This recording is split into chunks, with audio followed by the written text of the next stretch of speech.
Olha, nós estamos abrindo esse bloco do nosso programa aqui no estúdio, na House Decor. E preparem-se, santistas, porque eu estou aqui ao lado do jornalista Carlos Pimentel, ele que vem trazer curiosidades assim e fatos marcantes da história da nossa cidade, coisas que realmente grande parte dos santistas desconhecem. Eu me incluo entre essas pessoas, tem muita coisa que eu estava conversando com o Pimentel aqui e que eu ignorava. Antes de mais nada, quero lhe dar as boas-vindas e o prazer tê-lo aqui conosco. Também, o prazer é meu também. E olha, eu também desconhecia muita coisa, fui pesquisar e fui descobrir, eu também não sabia. Deixa eu passar um breve currículo da carreira do Carlos Pimentel. Ele foi responsável pelo caderno semanal Marinha Mercante, o Estadão, em 1993, além de ter colunas também sobre transporte marítimo em vários jornais brasileiros, santistas e no londrino Lloyds. Criou em A Tribuna o caderno Informática e prestou assessoria de comunicação a entidades sindicais, entre outros trabalhos.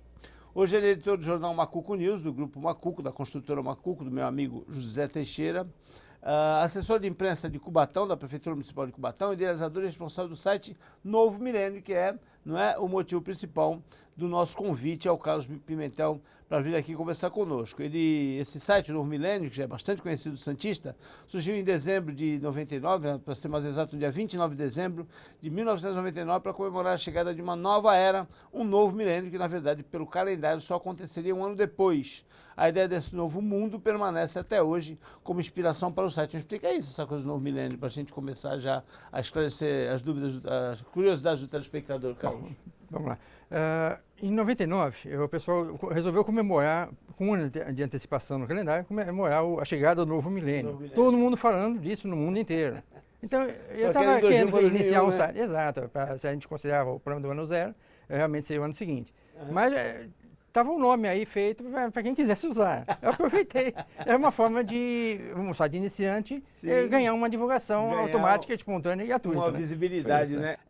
Tem alguns casos que são extremamente curiosos aí, que remontam à história anterior até à fundação da Vila de São Vicente, da cidade de Santos, da Vila de Santos. Um deles está aqui pertinho, né? Nós estamos aqui a House Decor, onde nós estamos gravando, fica aqui praticamente São Floriano com a beiradinha de Campos, Canal 2, né? E aqui era o local de uma fonte, né? Exato, é a fonte de São Tomé. Sim. E aí essa história atravessa 3 continentes, várias civilizações, porque São Tomé foi um dos apóstolos de Cristo, aquele famoso do ver para crer, né? Sim, exato. E quando Cristo disse, quando Jesus disse para ele sair, os apóstolos saírem pelo mundo para contarem as novidades da fé, ele foi para o Extremo Oriente, perambulou pela Índia, toda aquela região, certo? E morreu, inclusive, na Índia, o São Tomé. Sim. Em 1500, se acreditava que o Brasil seria o paraíso perdido, digamos assim, do qual saíram 4 rios, o Amazonas, o Orinoco, o Prata e o São Francisco. Sim. E que lá no centro do continente americano haveria muito ouro, prata, enfim, muitos tesouros. Esses tesouros estariam principalmente na área dos Andes, como foram descobertos depois o Império Inca, Machu Picchu, todo um roteiro turístico bem conhecido, né? E de lá até aqui, até o litoral paulista, é a menor distância por terra. Havia um caminho indígena chamado Peabiru, famoso o caminho Peabiru. Ele se ramificava aqui no litoral em vários pontos. De Santa Catarina, tinha em Cananéia, em São Vicente, que ia até a praia de Tararé, e aqui em Santos ele vinha ter numa fonte, que é justamente essa fonte... Fonte de Peabiru, né? A fonte do São Tomé, no caso, desculpe. Seria um dos caminhos da... Que é aqui. Exatamente, aqui, quase a vizinhança. Ela existiu até o início do século passado.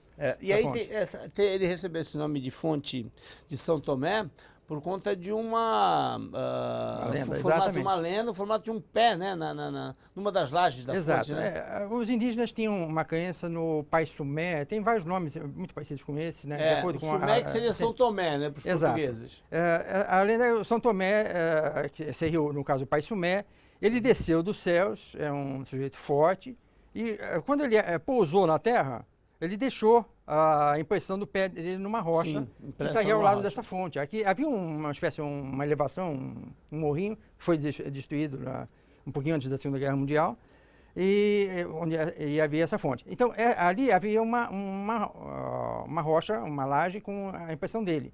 Como também haveria também uma outra laje em São Vicente, na praia de Tararé, e consta também em vários pontos do litoral. Na época era Tararé, né?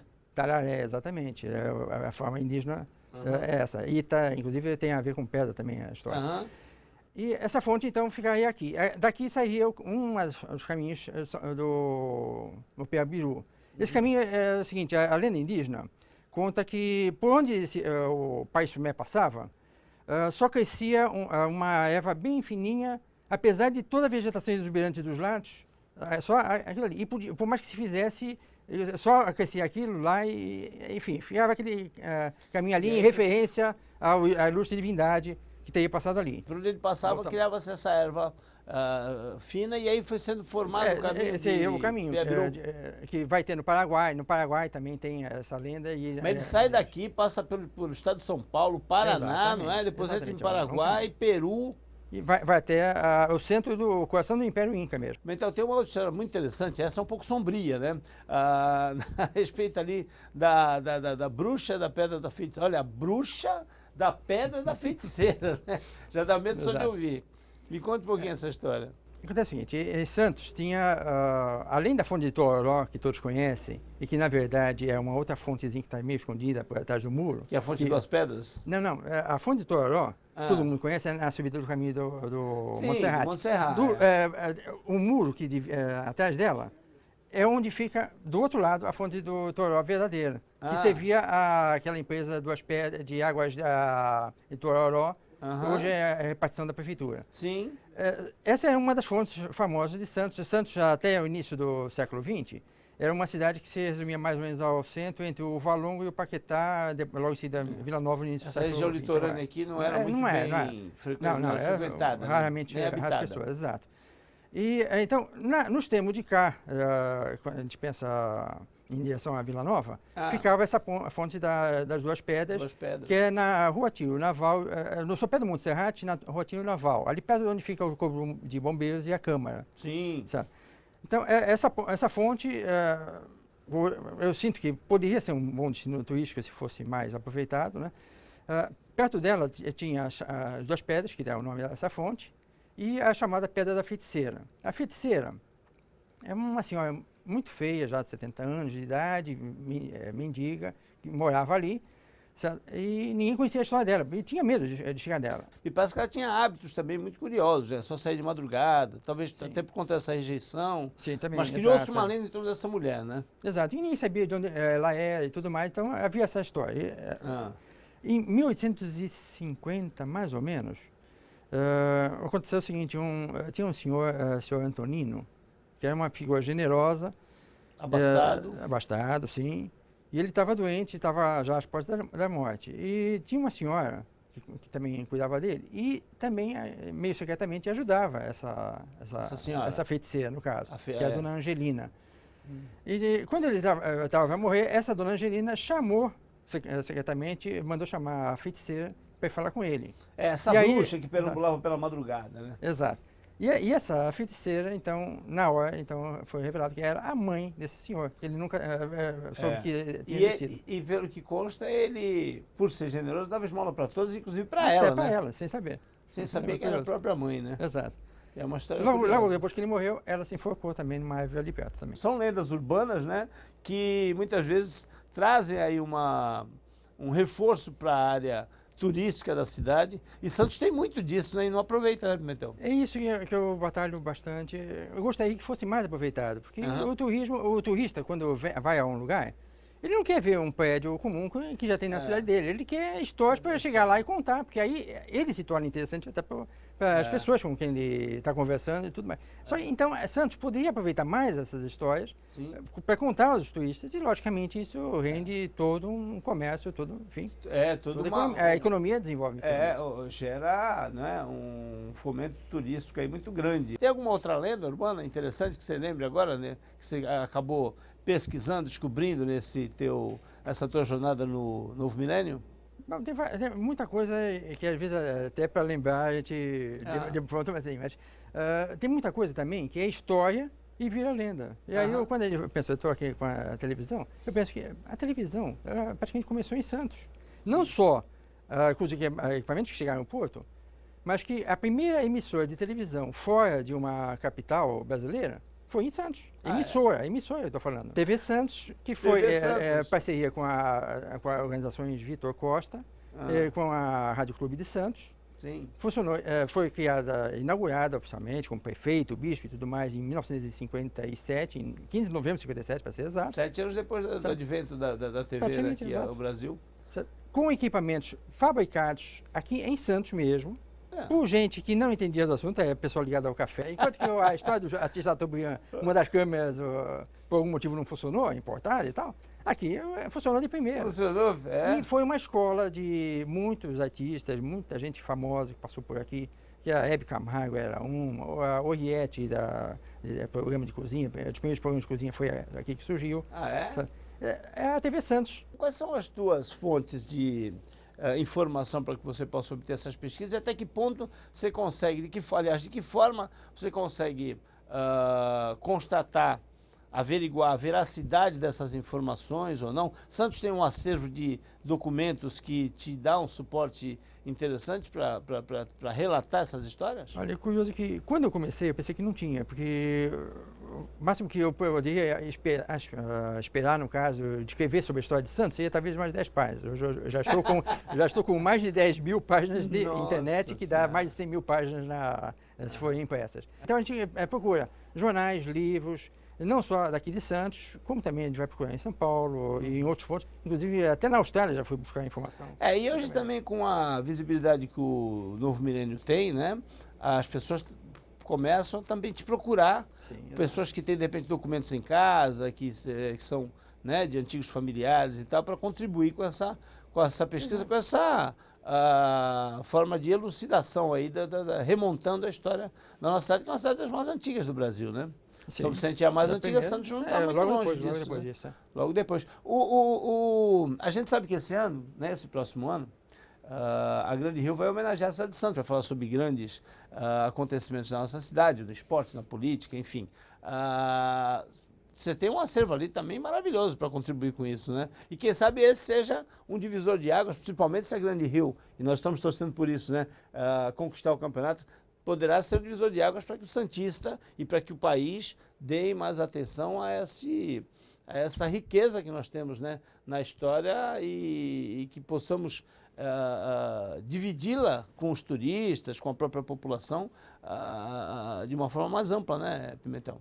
É verdade, tem muita coisa. Tem histórias do desabamento do morro, tem uma caverna que existe que foi descoberta agora quando caiu o morro em 1928, e depois foi fechada de novo, e que até saiu um monte, segundo algumas histórias. Foi fechada? Não foi pesquisada? Não foi pesquisada porque na época estava chovendo muito e tudo mais, precisavam tapar rapidamente, é um terreno muito cediço, sujeito a escorregamentos, tiveram que tapar. O fotógrafo ficou sem magnésio para fazer a foto lá dentro, então existe uma foto de fora, de longe do local, mas não existe a foto dentro. Dentro da caverna. Seria uma espécie, uma câmara com uma espécie de tipo assento em pedra. Onde isso que morro, desculpe? Então. Do Monte Serrat. Monte Serrat. Carnaval, por exemplo, a gente tem muita história de carnaval no Novo Milênio, né? Sim, também.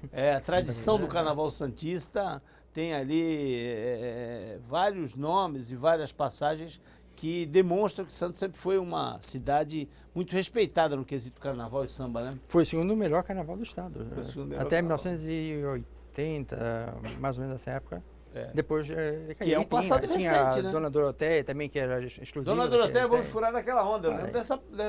Exatamente. A história começou com uma peça de teatro apresentada no Teatro Guarani, se não me falha a memória, por 1927. Que está restaurado, inclusive. E que é justamente o cara de costas, parecia uma mulher muito linda. E quando virava o galanteador chegava lá para dizer, vamos furar aquela onda, não sei o que e tal. E a Dona Doroteia, que sei ela, aí ela se virava para o público e era um homem. Mostrava que era um homem feio, aberto, e aí o pessoal caía na gargalhada. Era a cena. Foi assim que nasceu E se transformou num movimento, né? pré-carnavalesco, que tinha uma participação fortíssima da população, durou muitos anos, né? Sim, de 1930 mais ou menos até 1965, 60, por aí mais ou menos. Não, é que aí... Foi mais que isso, eu me lembro de ter visto. Talvez 70, é que começou a cair, perder a força, porque o pessoal também começou a exagerar. É como acaba com tudo que é festa na região, né? Brigas e alcoolismo e tudo mais, vai acabando, infelizmente, com as festas populares que a gente sente muito. Você conta com quantas pessoas? Uma equipe grande ou... Olha, é uma equipe enorme, tem toda a população da Terra, de certa forma, porque eu recebo colaborações de ligado a você. Você? Eu mesmo. Que legal. Mas realmente eu recebo muita coisa de muitos lugares diferentes. Deixa eu tentar contribuir um pouco com isso. Então, colocar aí o contato para que as pessoas possam, né? Aqueles que têm algum documento antigo em casa, que de repente imaginam que esse documento possa contribuir aí para contribuir com mais uma peça desse quebra-cabeça da história de Santos, né? Que entrem em contato com ele. Pimentel, parabéns, sucesso, viu? Muito obrigado pela tua presença. E o nosso programa vai fazer um intervalo rapidinho, são só 2 minutinhos. E nós voltamos com mais atrações, não sai daí.